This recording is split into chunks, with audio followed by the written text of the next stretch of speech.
फतेहगढ़ गांव में संतोष और उसकी माँ देवकी रहते थे। संतोष के पिता उसके बचपन में ही गुजर गए थे, इसलिए माँ बेटा दोनों एक दूसरे का सहारा बनकर रहते थे। संतोष गांव के मुखिया मनमोहन सिंह के यहाँ काम करता था। एक दिन देवकी रसोई में खाना बना रही होती है कि तभी दरवाजे पर दस्तक होती है। अरे इस समय कौन आ गया? माँ, मैं जाकर देखता हूँ। अरे रुक बेटा, तू आराम से नाश्ता कर, खटखटाने दे दरवाजा। कुछ देर नहीं खोलेंगे तो चली जाएगी वापस। ओहो माँ, मेरा एक जरूरी लिफाफा आने वाला है, जरूर वही होगा। मैं जाकर देखता हूँ। ये सुनकर संतोष नाश्ते की थाली छोड़कर उठ गया और धीरे धीरे चलकर घर का मुख्य दरवाजा खोला। सामने खड़ा चेहरा देखकर उसका चेहरा उतर गया। वह कुछ पल तक चुप खड़ा रहा, फिर धीमी और बुझी हुई आवाज में अपनी माँ से बोला, माँ, रोशनी ताई आई है। अरे, अपनी माँ को बाद में बुलाना, पहले मुझे अंदर तो आने दे। चल एक तरफ हट जा। यह कहकर रोशनी ने संतोष को हल्के से धक्का दिया और बिना कुछ कहे ही घर के अंदर चली आई। तब तक संतोष की माँ देवकी भी रसोई से बाहर आ चुकी थी। उन्होंने रोशनी को देखा तो वो बोली, अरे जीजी, आज आप इतनी जल्दी? हाँ, अरे मैं तो पहले ही आ रही थी, पर फिर सोचा कि आज इतवार है तो क्या जाने तुम लोग सो रहे होगे, बस यही सोच के थोड़ा रुक सी गई। हाँ, बड़ी मेहरबानी हुई। वैसे आज क्या खत्म हो गया है आपका? वो थोड़ी सी चीनी चाहिए थी, ये लो कटोरी भर दो। आज यही सोचकर उठी थी कि सबके लिए बढ़िया सी खीर बनाऊंगी, पर डिब्बा खोल के देखा तो मरी चीनी का एक दाना भी ना निकला। अब सुनील और राशि भी कल देर से घर लौटे थे तो उन्हें जगाना ठीक न लगा मुझे। हाँ जीजी, सही कह रही हो, लाओ कटोरी दे दो। हाँ, ये लो कटोरी। वैसे खुशबू तो बहुत अच्छी आ रही है, क्या बनाया है आज? कुछ खास नहीं, बस मेथी आलू की सब्जी और रोटी है, बस।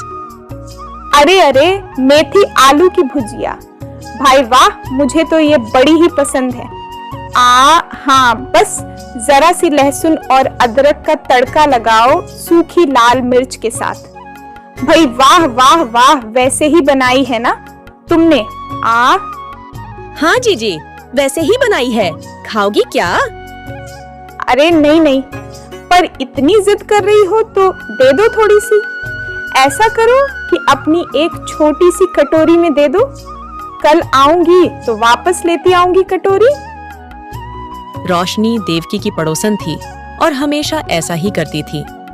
हर सुबह उसका पहला काम होता था देवकी के घर जाकर खाना मांगना, कभी कच्चा सामान तो कभी पका पकाया खाना। रोशनी किसी न किसी बहाने से देवकी से वो सब मांग ही लेती थी और उसकी इस आदत से देवकी के साथ साथ अब उसका बेटा संतोष भी चिढ़ने लगा था। माँ, आप ना बहुत भोली हो, तभी तो यह औरत आपको हर रोज बेवकूफ बनाकर सब कुछ मांग कर ले जाती है। अरे, एक बार सीधे शब्दों में मना कर दोगी तो फिर कभी इसकी हिम्मत नहीं होगी। अगर आपसे नहीं होता तो मुझे बोलो, मैं कल ही इस औरत का दिमाग ठिकाने पर लगाता हूँ। नहीं बेटा, पुराने पड़ोसी हैं और सच कहूँ तो पहले जीजी ऐसी थी भी नहीं। तेरे बाबूजी बड़ा मानते थे इनके परिवार को, पर जब से रमेश भैया गुजरे हैं तब से थोड़ी बावली सी हो गई हैं। ये हो सकता है कि कुछ दिक्कत भी हो घर में। अरे माँ, क्या दिक्कत होगी घर में? पति नहीं रहे तो क्या हुआ? इनका बेटा तो बढ़िया कमाता है, उल्टा इनकी तो बहू भी कमाती है। देखे नहीं इनके ठाठ क्या, अभी पिछले महीने ही तो नई गाड़ी खरीदी है। और फिर रोशनी ताई ने कभी खुद से कुछ कहा है क्या आपको? नहीं, कोई परेशानी हो ऐसा तो कभी नहीं जताया, उल्टा हमेशा अपने बेटे बहू की तारीफें ही करती रहती है। तू छोड़ना यह सब और यह बता कि मुखिया जी के यहाँ से छुट्टी कब ले रहा है? भूमिका का फोन आया था, मुझे बोल रही थी शॉपिंग पर साथ चलने को। ओहो माँ, मेरे पास बिल्कुल समय नहीं है, आप और भूमिका देख लो ना सब कुछ। मेरे पास अभी ज्यादा समय नहीं है। अरे, मैंने तो आपको ये बताया ही नहीं कि भूमिका कौन है। दरअसल यहाँ भूमिका नाम की जिस लड़की के बारे में बात हो रही थी, वो देवकी की होने वाली बहू थी। संतोष और भूमिका कॉलेज से एक दूसरे को पसंद करते थे और अब बहुत जल्द दोनों की शादी होने वाली थी। संतोष वेल सेटल्ड था, तो भूमिका भी बहुत समझदार और सुलझी हुई लड़की थी। देवकी भी इस रिश्ते से बहुत खुश थी। और फिर एक दिन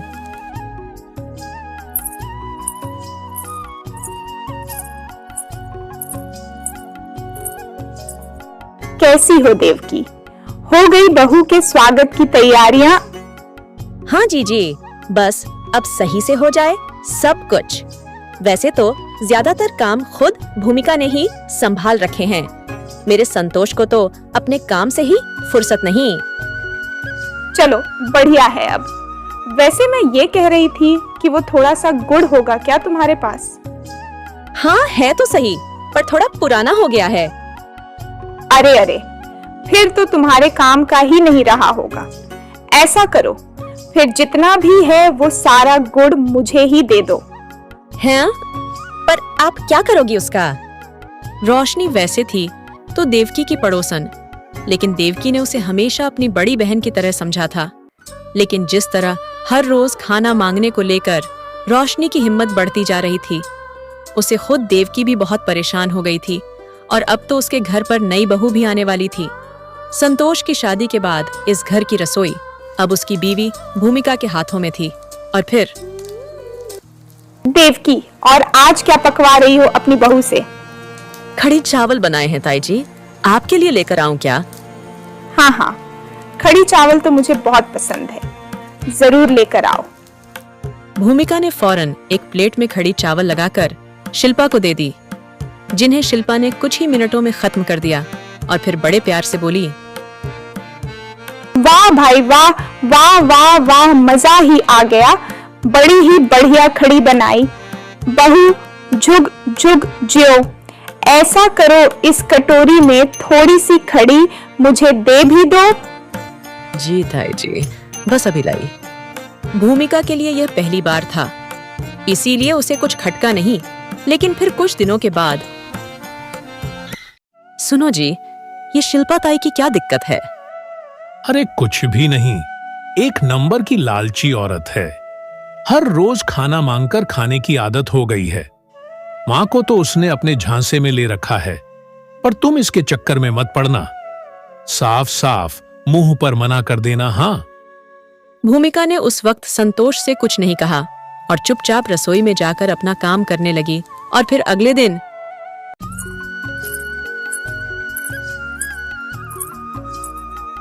और देवकी कहाँ हो? क्या कर रही हो? वो मांझी की तबीयत थोड़ी ठीक नहीं है, तो वो अपने कमरे में आराम कर रही है। जरूरी काम हो तो मैं बुला लाऊं? अरे नहीं नहीं, मैं तो बस थोड़ा सा सरसों का तेल लेने के लिए आई थी। चलो कोई बात नहीं, मैं फिर बाद में आती हूँ। नहीं ताई जी, रुकिए, मैं अभी लाती हूँ।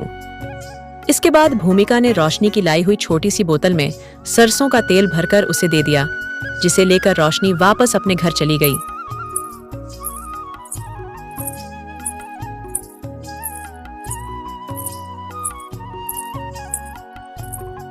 और फिर ये देखो, ये बुढ़िया फिर से कहीं से कुछ मांग कर लेकर आई है।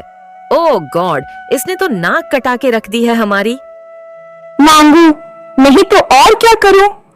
तुम लोग तो मुझे कुछ देते ही नहीं, ना खाना और ना ही राशन। हाँ, तो जीवन भर का ठेका ले रखा है क्या तुम्हारा? अरे रहने की जगह दे रखी है, वह कम है क्या? भूलो मत, तुम्हारे पति ने जीवन भर जो कुछ कमाया है वो अपनी बीमारी पर खर्च भी कर कर चले गए। अब यहाँ जो कुछ भी है वो मेरा और मेरे पति का है, बस। और मैं कुछ नहीं लगती तुम्हारी। सुनील, बोल बेटा, क्या मैं तेरी कुछ नहीं लगती? अब मैं क्या ही कहूं मां, मेरा कहना तुम सुनती ही कहां हो। कब से कह रहा हूं छोड़ आता हूं तुम्हें किसी अच्छे वृद्धाश्रम में। जरूर वहां पर तुम भी खुश रहोगी और यहां हम भी खुश। लेकिन तुम्हें तो मेरी बात समझ में नहीं आती है ना। हाँ बेटा, तू सही कह रहा है। शायद मेरी ही समझने में गलती हो गई। मोहल्ले में तुम लोगों की इज्जत बनी रहे इसीलिए कभी किसी से कुछ नहीं कहा, लेकिन अब ऐसा लगता है कि तू ही सही है। अब जब बहू ने कह ही दिया है कि यह घर मेरा नहीं है तो फिर आप हमारे साथ रहेंगी? जी, हमारे घर में, जो आज से आपका भी घर है। अरे देवकी, तुम यहाँ? हाँ जी, बहुत अच्छा हुआ जो भूमिका के कहने पर मैं उसके साथ तुम्हारे पीछे पीछे चली आई। क्यों जीजी, क्यों कभी कुछ नहीं बताया आपने हमें? अरे क्या बताती देवकी, मेरे खुद के बेटे को ही मेरी परवाह नहीं। मेरी बहू मुझे एक वक्त का खाना तक नहीं पूछती। आस पड़ोस से मांग मांग कर गुजारा चला रही हूँ। ये सब तुम्हें किस मुंह से बताती? कसूर तो आखिर मेरी परवरिश का ही है ना? नहीं ताई जी, कसूर आपका नहीं, बल्कि जिसका है वक्त उसे सजा भी जरूर देगा। अभी आप हमारे साथ चलिए, मैं आपको खाना खिलाऊंगी अपने हाथों से बनाकर। अरे नहीं बेटा, मैं ऐसा नहीं कर सकती। मैं तुम लोगों पर कैसे बोझ बन जाऊं और संतोष वो क्या कहेगा? अरे उन्हें मैं खुद देख लूंगी, समझा लूंगी उन्हें। आप बिल्कुल चिंता मत करें, बस अपनी बहू पर भरोसा रखिए और चलिए हमारे साथ। यह कहकर भूमिका ने रोशनी को गले से लगा लिया और रोशनी में अब भूमिका को ना कहने की हिम्मत नहीं थी। उसने एक बार भी पलटकर अपने बेटे बहू की तरफ नहीं देखा और भूमिका और देवकी के साथ चली गई अपनी बची हुई जिंदगी को आत्मसम्मान के साथ जीने। दोस्तों, आपको ये कहानी कैसी लगी? कमेंट करके हमें जरूर बताएं। मिलते हैं जल्द ही एक नई कहानी लेकर।